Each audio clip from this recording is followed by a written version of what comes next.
Doctor Amrita को ढूंढने में रोहित को हार का सामना करना पड़ा और वो बॉलरूम से जाने लगा। लेकिन फिर रोहित ने मन ही मन फैसला किया कि चाहे कुछ भी हो जाए, आज वो डॉक्टर अमृता को ढूंढ कर रहेगा। यहाँ कोई डॉक्टर अमृता को जानता है? Excuse me.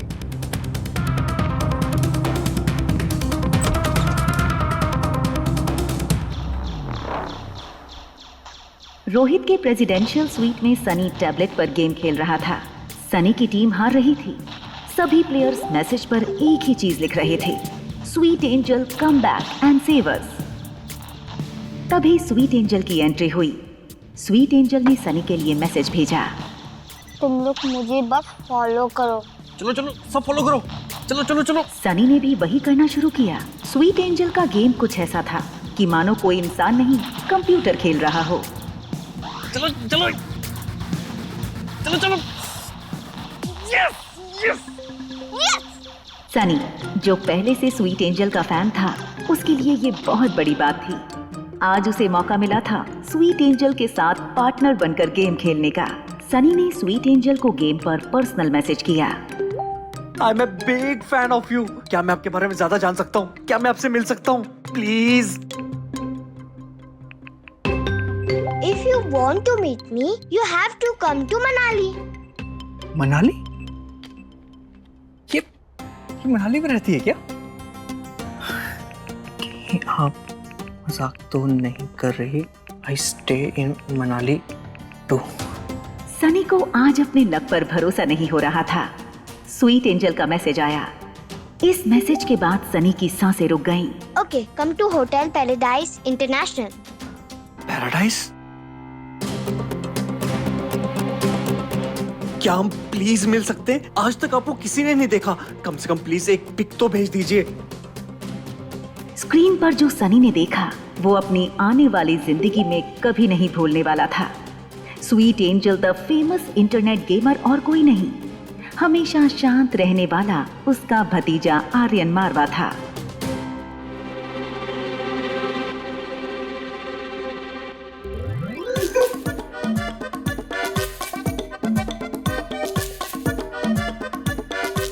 गुरुदेव। चाचू आप क्या कह रहे हैं? छोड़ दीजिए। चाचू मत कहिए सर, चाचू मत कहिए। आप कौन है और हम मनुष्यों के बीच में क्या कर रहे हैं? आर्यन को पता था कि सनी काफी अजीब बातें करता है, मगर आज कुछ ज्यादा ही अजीब थी। चाचू मैंने ऐसा क्या किया? आप ऐसा क्यों कह रहे हैं? मान गया गुरु, मान गया। हमेशा शांत और चुपचाप क्यों रहते हो? इसका राज आज पता चल गया। आपका पढ़ाई में मन क्यों नहीं लगता है? आपको लोगों से मिलना क्यों नहीं पसंद है? हमेशा इस रूम की चार दीवारी में क्यों कैद रहते हो? आज इस मूर्ख बालक को सब पता चल गया गुरु। मैं समझ सकता हूँ। इतनी सी उम्र में इस लेवल तक पहुंचने के लिए जो डेडिकेशन और हार्डवर्क चाहिए ना, वो इस पढ़ाई से तो नहीं हो सकता। बाकी तो मैं सब समझ गया गुरु। मगर ये बताओ, ये सब तुम करते कब हो?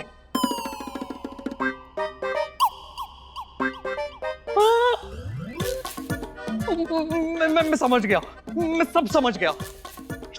टॉप सीक्रेट है ना? मैं वादा करता हूं आपका ये टॉप सीक्रेट ही रहेगा स्वीट एंजल। Top secret.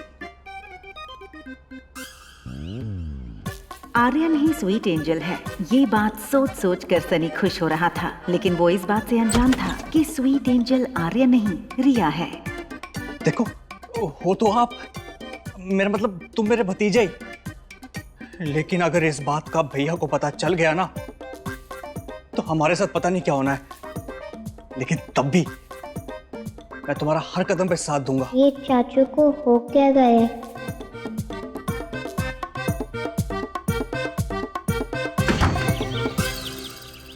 बेटा मेरा ना फोन खराब हो गया है, वो स्पेयर फोन कहीं देखा है क्या? मम्मा उसमें नहीं, उस कबर्ड में है। मिल गया। मम्मा मैं नहीं होती तो आपका क्या होता? तभी तो आपकी मम्मा आपके साथ रहती हैं। मम्मा फोन बहुत इम्पोर्टेंट है। See, with my phone I can stay connected with my world, and with your phone you can stay connected with yours. Thank you my love. Yes, sweet angel को हराना इतना आसान नहीं है। अनिका ने जैसे ही सिम कार्ड डाला उसका फोन बजने लगा। अनिका ने कॉल आंसर किया और सामने से राजलक्ष्मी की आवाज आई। Ma'am, where have you been? मुझे लगता है कि रोहित मालवा को पता चल गया है कि आप मनाली में हो।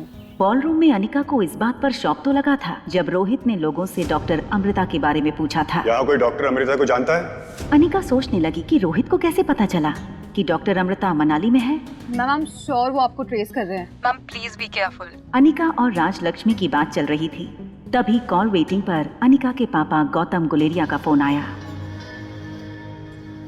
राजलक्ष्मी, मैं तुम्हें बाद में कॉल करती हूँ, मुझे एक इम्पोर्टेंट कॉल आ रहा है।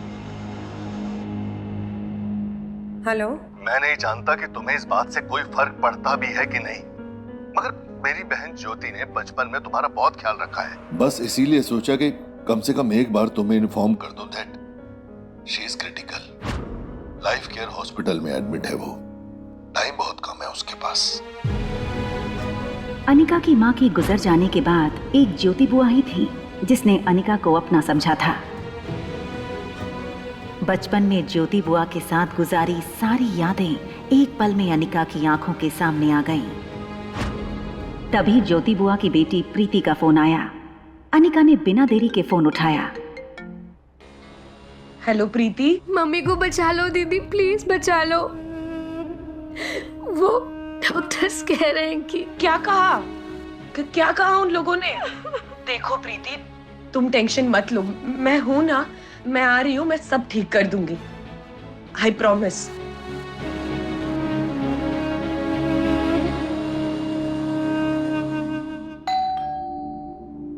सनी ने आईवीआर से देखा। आर्यन की टीचर मिस मैरी आई थी। मेरा भतीजा इतना बड़ा गेमर है और ये मैडम उसे पढ़ाकर आर्यन और अपना दोनों का टाइम वेस्ट कर रही है। Okay. Welcome teacher, may you have a good training session. Miss Mary ने सनी को गुस्से से देखा। सनी का बिहेवियर आज उसे कुछ अलग लग रहा था। Listen, I don't want any disturbance when I'm with my student. Okay? Okay teacher. Mary जब बेडरूम में आर्यन की तरफ मुड़ी तो उसका सारा गुस्सा शांत हो गया। उसने आर्यन को एक बड़ी प्यारी मुस्कान दी, लेकिन टीचर की स्माइल देखकर आर्यन का चेहरा बिल्कुल उदास हो गया।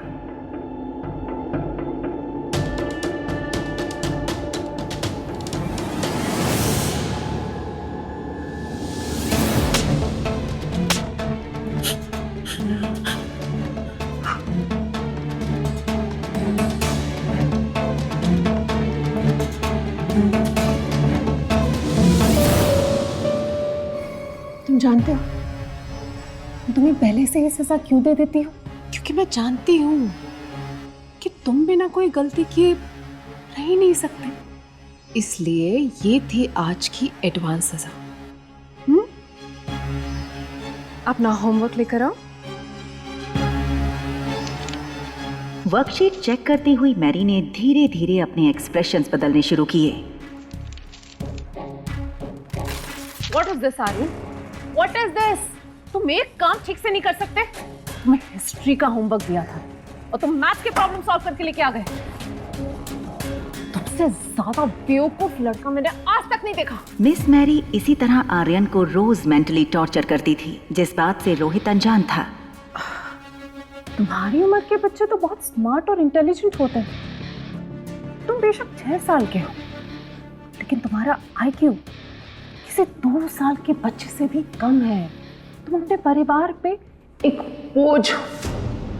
तुम्हें पता है, तुम्हारे पापा को उनके परिवार वालों ने अपने से दूर कर दिया। क्यों जानते हो?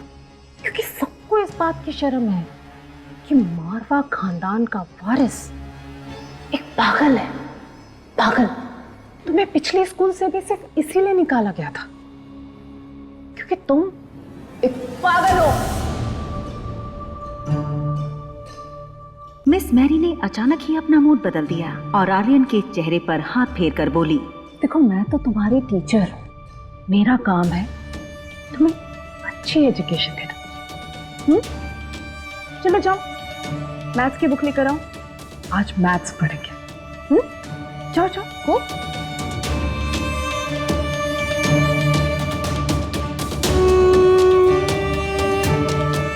क्या मिस मैरी के ऐसे व्यवहार के कारण ही आर्यन गुमसुम और चुपचाप हो गया था? और आखिर मिस मैरी आर्यन को रोज ऐसे क्यों सताती है? आखिर क्या है इसका राज? हॉस्पिटल जाने के लिए अनिका अपने रूम से बाहर आई और उसने रिया को अपना यूजुअल गुड बाय किस दिया। मम्मा कुछ अर्जेंट काम से बाहर जा रही है, अगर भूख लगे तो कुछ ऑर्डर कर लेना, ओके? मैं जल्दी आ जाऊंगी। ओके मामा। हालांकि अनिका चाहती थी कि ज्योति बुआ एक बार रिया को देखे, इसलिए वो बाहर जाते जाते रुक गई। उसे पता था कि बुआ रिया को देखते ही सब कुछ भुलाकर उसे अपना लेंगी, लेकिन वो जानती थी हॉस्पिटल में कामिनी और उसकी सौतेली माँ भी होंगी। रिया को नुकसान पहुंचाने का कोई मौका नहीं छोड़ेंगे दोनों, इसलिए अनिका ने रिया को रूम में छोड़कर जाने का फैसला किया। क्या हुआ मामा? कुछ नहीं, बाय। बाय मामा। हाँ हाँ, अभी मैं वही थी, अभी निकल रही हूँ। हाँ, अरे पागल नहीं है तो पागल बना देंगे। वैसे भी मैं उसे पढ़ाई करा रही हूँ 2nd स्टैंडर्ड की, और मैं उससे सवाल पूछती हूँ 6th स्टैंडर्ड की। अगर कोई गलती करता है तो मारती हूँ, अगर कोई गलती नहीं करता है तो डबल मारती हूँ। और अगर गलती से मार खाते वक्त उसके मुंह से कोई आवाज निकल जाए ना, तो मैं उसको उसकी नानी याद दिला देती हूँ। और सॉरी, उसे तो उसकी माँ का कुछ पता नहीं है ना, तो नानी कहाँ से याद आएगी? ग्राउंड फ्लोर पर पहुंचते ही मैरी फोन पर बातें करते हुए लिफ्ट से निकल गई। अनिका ने अभी अभी जो सुना था उस पर उसे विश्वास नहीं हो रहा था। एक औरत, एक टीचर किसी बच्चे के साथ ऐसा कैसे कर सकती थी? अनिका जानती थी कि प्रेसिडेंशियल स्वीट 2401 रोहित का है। इसका मतलब साफ था, ये औरत रोहित के बेटे के बारे में बात कर रही थी। हेलो ब्यूटीफुल, क्या मैं इतना हैंडसम हूँ? क्या आपका लिफ्ट से निकलने को मन ही नहीं कर रहा है? I am sorry.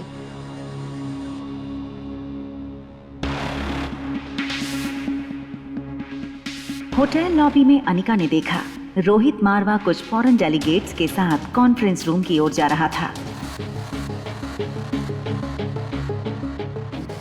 Sorry ma'am, आप आगे नहीं जा सकते। Mister Marwah, your son is in danger. Anika के मुंह से ये सुनते ही रोहित चलते चलते रुक गया। He needs help.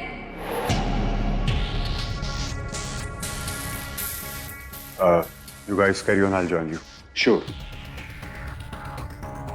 जैसे ही अनिका रोहित की तरफ बढ़ी, रोहित के गार्ड्स दौड़कर रोहित के पास आ गए। What do you mean by that?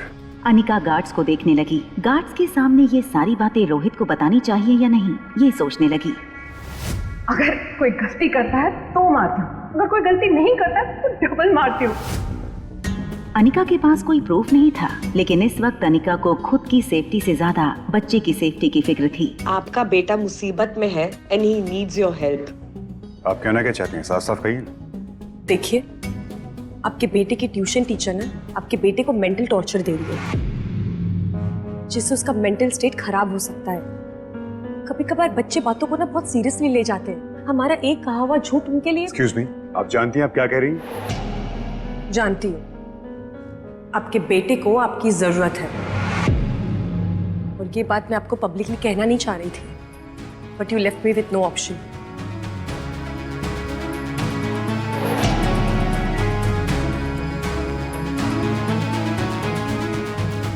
Excuse me, patient Jukti Sharma का रूम नंबर कौन सा है? इधर से left, room number 5। Thank you. Excuse me ma'am, आपको ये फॉर्म पर अपने नेम और डिटेल्स फिल करने होंगे, और ये विजिटर कार्ड आपको अपने साथ लेकर जाना होगा। श्योर। इतने सालों से हॉस्पिटल के फॉर्म में अनिका को डॉक्टर अमृता रायचूरा नाम लिखने की आदत सी हो गई थी, लेकिन फिर अनिका को रियलाइज हुआ कि यहाँ वो डॉक्टर अमृता की पहचान छुपा कर आई है। उसने किसी तरह से वो फॉर्म अपने पर्स में डाल दिया और रिसेप्शन पर पड़ा दूसरा फॉर्म भरने लगी। Thank you. अनिका रूम के बाहर पहुंची। उसने देखा सामने की बेंच पर प्रीति सर झुकाए बैठी थी। प्रीति,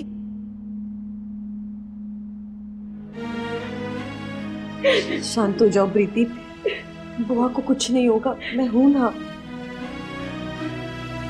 हाँ, मुझे बुआ से मिलाने ले चलो। हॉस्पिटल रूम का दरवाजा खोलकर अनिका और प्रीति अंदर आए। अनिका ज्योति बुआ को पूरे 7 साल बाद देख रही थी, और वो भी इस हालत में। ज्योति बुआ के हाथ में सलाइन लगी थी। बुआ के बेड के बगल में उनकी केस फाइल रखी थी। अनिका ने फाइल की सारी रिपोर्ट्स एक के बाद एक पढ़ना शुरू किया। रिपोर्ट्स पढ़ के अनिका समझ गई कि ऑपरेशन काफी ट्रिकी था। दरअसल ट्यूमर ब्रेन के ऐसे हिस्से में था जिसे ऑपरेट करते वक्त ब्रेन के किसी और हिस्से को डैमेज पहुंचने के काफी ज्यादा चांसेस थे। संभालो अपने आप को प्रीति। अच्छा सुनो, डॉक्टर अग्रवाल इस हॉस्पिटल में काम करते हैं क्या? तुम जानती हो उन्हें? हाँ, वो यहाँ के डीन है। लेकिन आप उन्हें कैसे जानते हो? अब मैंने सुना है उनके बारे में। आप मुझे उनके पास ले चलो। चलिए। अनिका को रिपोर्ट्स देखकर इतना तो पता चल चुका था कि अगर और कोई सर्जन बुआ को ऑपरेट करेगा तो उनके बचने के चांसेस 20 to 30% होंगे, और अगर वो खुद ऑपरेट करेगी तो ज्योति बुआ के बचने के चांसेस 60 to 80% होंगे। हमें ट्यूमर के इस हिस्से को सिर से निकालना होगा, लेकिन ये काम हर कोई सर्जन नहीं कर सकता है। इसके लिए we need a damn good neurosurgeon. लेकिन ट्यूमर की पोजीशन बहुत ट्रिकी है। आपकी खूबसूरती को देखते हुए I can say that you are definitely a good model. जिस तरह आपके मॉडलिंग फील्ड में हर मॉडल हर प्रोजेक्ट नहीं कर सकती, वैसे ही अगर इस ऑपरेशन को कोई और करेगा डॉक्टर अमृता के सिवा तो रिस्क होगा। डॉक्टर अग्रवाल को ये नहीं पता था कि वो जिस लड़की को मॉडल समझकर बात कर रहे थे वही famous neurosurgeon doctor Amrita थी। Doctor, can I see please? Anika scan report पर अपनी उंगलियां घुमाने लगी। वो डॉक्टर अग्रवाल से कुछ कहने ही वाली थी। Doctor, I have. तुम यहाँ क्या कर रही हो? तुम्हें पता नहीं है डॉक्टर अग्रवाल बिना अपॉइंटमेंट किसी से नहीं मिलते? अरे कोई बात नहीं, कोई बात नहीं। Young beautiful girls need no appointment from my side. Anika की तारीफ अब कामिनी के बर्दाश्त के बाहर हो रही थी। डॉक्टर अग्रवाल के लिए अपने गुस्से को कामिनी ने किसी तरह दबाया। By the way Anika, she is Kamini, हमारी सेकेंड ईयर की स्टूडेंट। इन्होंने ही इंडिया के best neurosurgeon doctor Amrita को ईमेल की और ये रिक्वेस्ट भी की है कि वो खुद आकर ये ऑपरेशन करें। ये बात सुनकर अनिका अपना फोन चेक करने लगी। कामिनी ने ना ही उसे कोई मेल किया था, ना ही कोई रिक्वेस्ट की थी। सर, कामिनी बहुत इमोशनल है और अपनी बुआ से बहुत अटैच्ड है। Bye the way Kamini, doctor Amrita के ईमेल का कोई जवाब आया? कामिनी की शक्ल से साफ पता चल रहा था कि अब उसके मुंह से जो निकलेगा वो झूठ होगा। कामिनी ने अपनी जेब से मोबाइल निकाला, चेहरे पर झूठे एक्सप्रेशंस देकर कुछ चेक करने लगी। No sir, no answer. I think वो बिजी होंगे और फिर वो उनकी 40। एक मिनट, मैंने तुझे कितनी बार कहा है, इसकी बुआ के इलाज में जितने भी खर्चे होंगे मैं और इसके पापा मिलकर चुका देंगे। आखिर एक ही तो बहन है उनकी। मिसेस शर्मा इज लकी जिन्हें इतना प्यारा परिवार मिला है। हम तो पूरी कोशिश कर रहे हैं सर, ये ऊपर वाले की मर्जी। प्रीति, अनिका, चले, डॉक्टर को और भी अपॉइंटमेंट्स लेने होंगे ना? एक सेकंड।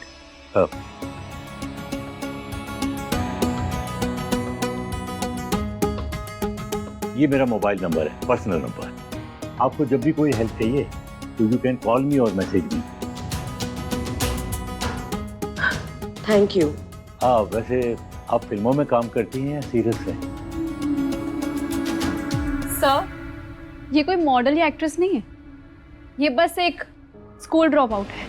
6 साल पहले मनाली छोड़कर भाग गई थी और शादी के दूसरे दिन पता चला ये तो प्रेग्नेंट है और अब 6 साल बाद लौट आई है। चलो जैसे भी है तो मेरी बहन ही। डॉक्टर अग्रवाल अनिका को गौर से देखने लगे। उन्हें यकीन ही नहीं हो रहा था। मासूम आंखों वाली लड़की की सच्चाई ये थी। बेहद शर्मिंदा होकर अनिका कैबिन से बाहर निकल गई। कामिनी, मनीषा और प्रीति उसके पीछे आईं। कहाँ जा रही हो मुंह छुपाकर? अनिका, ऐसे काम ही क्यों करती हो कि मुंह छुपाना पड़े? कामिनी बहुत खुश थी। बॉलरूम में सबके सामने हुई उसकी इंसल्ट का आज उसने बदला ले लिया था। प्रीति, तुम तो जानती हो कि ज्योति बुआ को बचाने की मैं कितनी कोशिश कर रही हूँ। डॉक्टर अमृता से कांटेक्ट करने की कोशिश कर रही हूँ। बड़े बड़े हॉस्पिटल के डॉक्टर से मैंने बात कर दी है, मगर अब तुम्हारी अनिका दीदी मेरा छोटा सा काम कर दे तो हम सब ज्योति बुआ की जान बचा सकते हैं। क्या करना होगा कामिनी? दीदी मम्मी के लिए जरूर करेंगी, है ना दीदी? अब कौन सी साजिश रचेगी कामिनी? तुम्हारी माँ ने मरने से पहले जो वो 2 टके की कंपनी तुम्हारे नाम पे की थी, वो कंपनी, वो फार्मा कंपनी अपनी बहन के नाम पे कर दो। प्रीति बड़ी उम्मीद से अनिका की ओर देखने लगी। उसे यकीन था कि ज्योति बुआ की जान बचाने के लिए अनिका फैक्ट्री कामिनी के नाम कर देगी। कंपनी मेरे नाम क्यों नहीं कर देती? सुनो अनिका, मुझे वो फार्मा कंपनी आज ही चाहिए, कीमत जो तुम चाहो। अनिका को पता था कि कामिनी उसकी कंपनी हथियाने के लिए हाथ धो के पीछे पड़ी थी और आज प्रीति को मोहरा बनाकर कामिनी ने उसे धर्म संकट में डाल दिया था। अनिका को यूं सोचता देखकर मनीषा और कामिनी प्रीति को भड़काने लगी। देखा, तुम्हारी माँ ने इसके ऊपर कितने एहसान किए थे, और आज जब वो एहसान चुकाने का मौका आया तो देखो किस ख्यालों में डूबी हुई है। दीदी प्लीज दे दो ना कंपनी, प्लीज दीदी कंपनी दे दो। प्रीति की बातें जैसे अनिका के कानों पर पड़ ही नहीं रही थी। पीछे खड़ी मनीषा और कामिनी को पता था अब उन्होंने अनिका को चारों ओर से फंसा लिया था। प्रीति अनिका के आगे गिड़गिड़ाने लगी थी। दीदी प्लीज प्लीज बचा लो मम्मी को, प्लीज दीदी।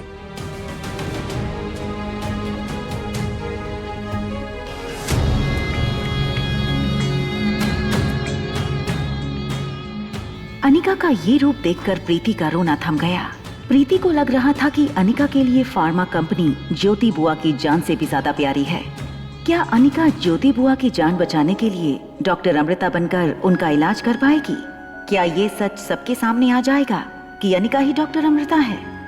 जानने के लिए सुनते रहिए एक लड़की को देखा तो, सिर्फ पॉकेट FM पर। बॉय ने पिज्जा डाइनिंग टेबल पर रखा। इस पर रिया ने बड़े प्यार से कहा, अंकल मम्मा आपको टिप दे देगी। Thank you ma'am, thank you so much. Thank you.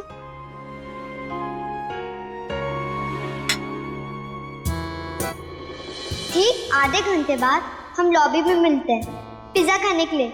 Okay okay. 2401।